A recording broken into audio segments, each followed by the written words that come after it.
These are my initial thoughts on Volume 4, Episode 1. I'm gonna tell you the good, and I'm gonna tell you the bad. First and foremost, let me say, I love the episode. The animation works. Is it different? Yes. But I think a majority of people will enjoy or not be bothered by the new style. Obviously, we're getting all new types of Grimm, all new characters, which, by the way, this kid, my new favorite character, God knows he's gonna be the trump card of the series. Just look at him. Young, skinny, dark, scraggly hair, probably wants to go about his everyday life, but gets dragged into the series. He's the epitome of a hero yet to be. He could also be the Spring Maiden, or Ozpin, or literally anyone because we don't know anything about him. But if he was the Spring Maiden, then I keep calling him a he, and that's kinda messed up. I just assume this person's gender. I'm sorry. But if this character is important, he is my new fave.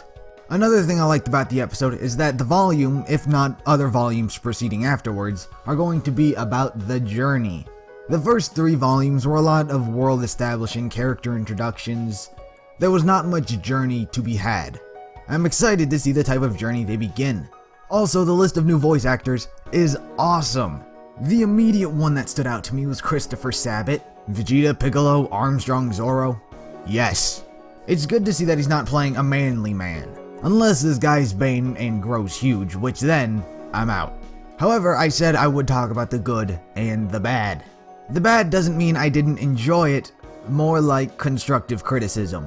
So, the fight scenes is where most of the criticisms come into play. The fight scenes were obviously going to be different. It was apparent in Volume 3, so Volume 4 continues that.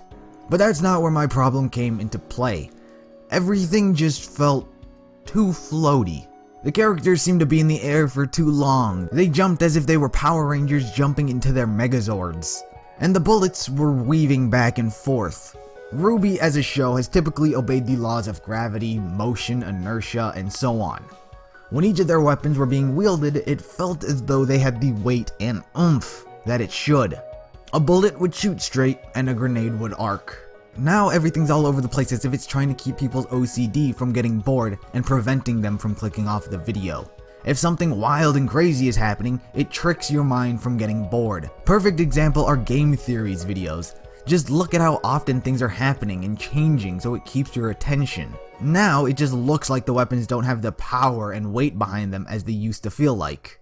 These didn't exactly bother me. It didn't take away from my enjoyment at all, but I just wanted to make sure I got both the good and the bad from my opinion. Those were my main complaints.